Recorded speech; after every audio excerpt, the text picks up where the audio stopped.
Hey, what's up, my mama friend? Today we are going to jump back into the conversation that I had with Mell Hashey from the Strong Family Project. In last week's episode, she shared the 7 elements to build a strong, unbreakable, unshakable family.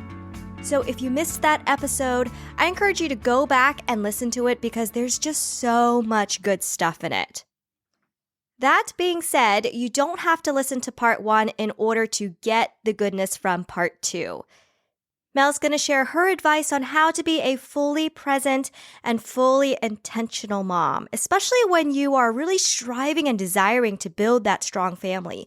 You need to be those things, but at the same time, we can't be those things all the time, right? We're only human. And so when we feel like we failed at being present and intentional, or fail at just being a quote-unquote good mom, how do we work through mom guilt? Mell has some really good advice there. So I hope you enjoy this episode, and don't forget to write a review, leave a rating on Apple Podcasts, Spotify, or wherever you're listening. All right, let's get into the conversation. It is my pleasure to welcome back Mell Hashey.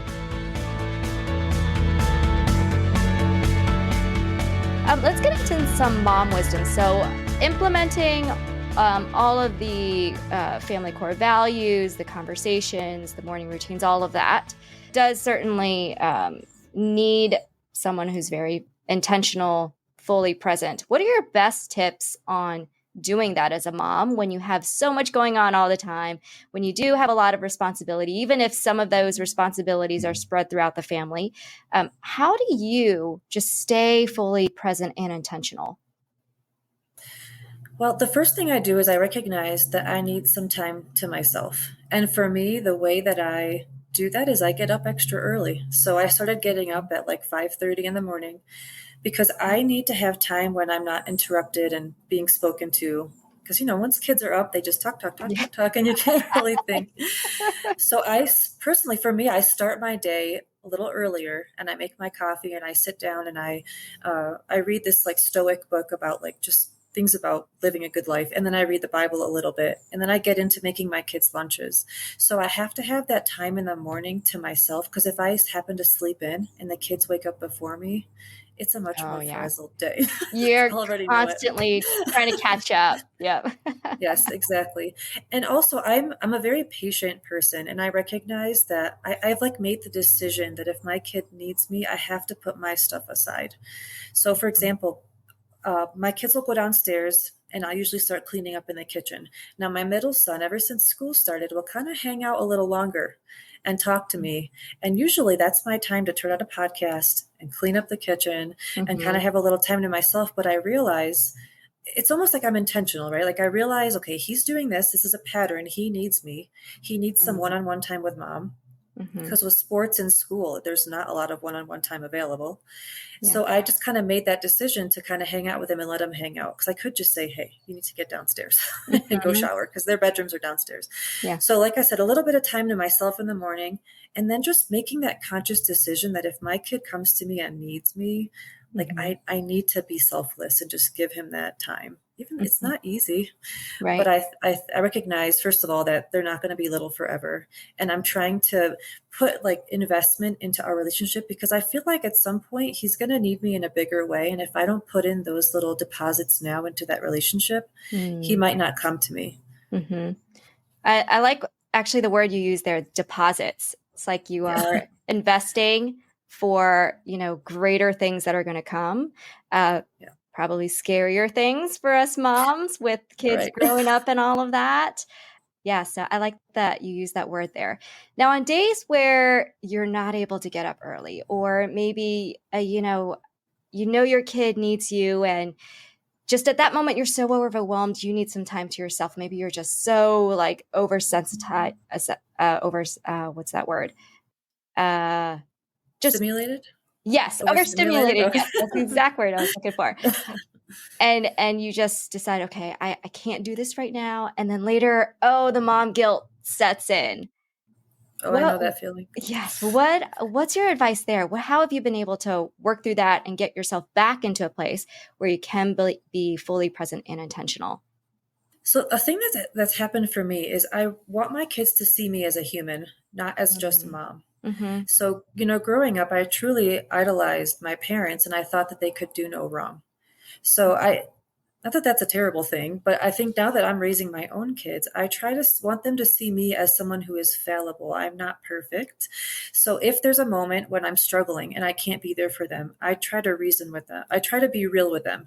So like mom's having a hard day. Like moms struggle too. Mom's having a hard time. I need to step away to take care of myself so that I can be there for you later.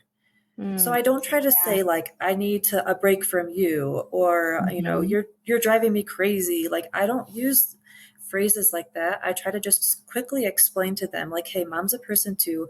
I had a hard day, whatever. I don't necessarily tell them the details of why it's a hard day, but I try to show them that I'm a person too, and I have days when I'm going to struggle, and I need to step away right now and just take a little break so that I can come back and be there for you. So that's really my perspective. I think sometimes, at least in my experience growing up, I just thought that they never struggled. Right. Yeah. You know what Same I mean? here. Same So I here. want the kids to see that because they're going to be an adult someday too. There's, Mm-hmm. like I said earlier, there's not a magic morning you wake up and suddenly like you know how to do this adult thing. So I want them to see me as like a real person. Yeah. Yeah, that's something I've tried to do in my life as well. And it's funnily enough, it's really hard. It actually takes a lot of courage to show that vulnerability for me to my kids because, you want to be super mom. You want to be like, I can be there for you for anything and everything. But I think you're right in the long run, showing them that you are human.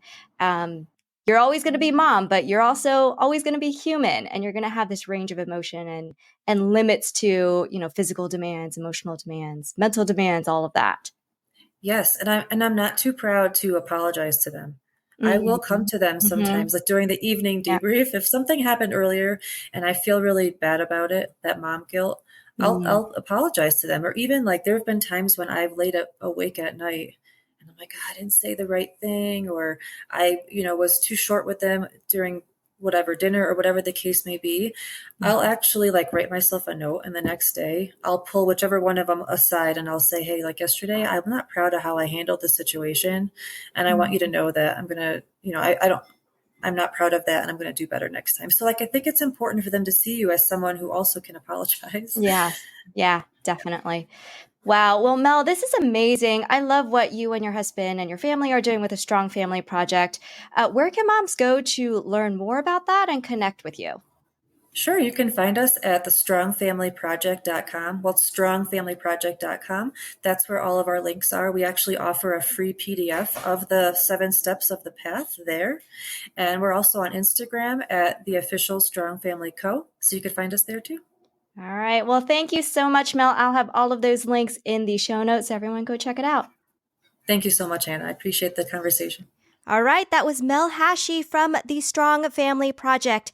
And if you missed last week's episode where Mel went over each of those 7 elements to building a strong family, make sure to go check that out.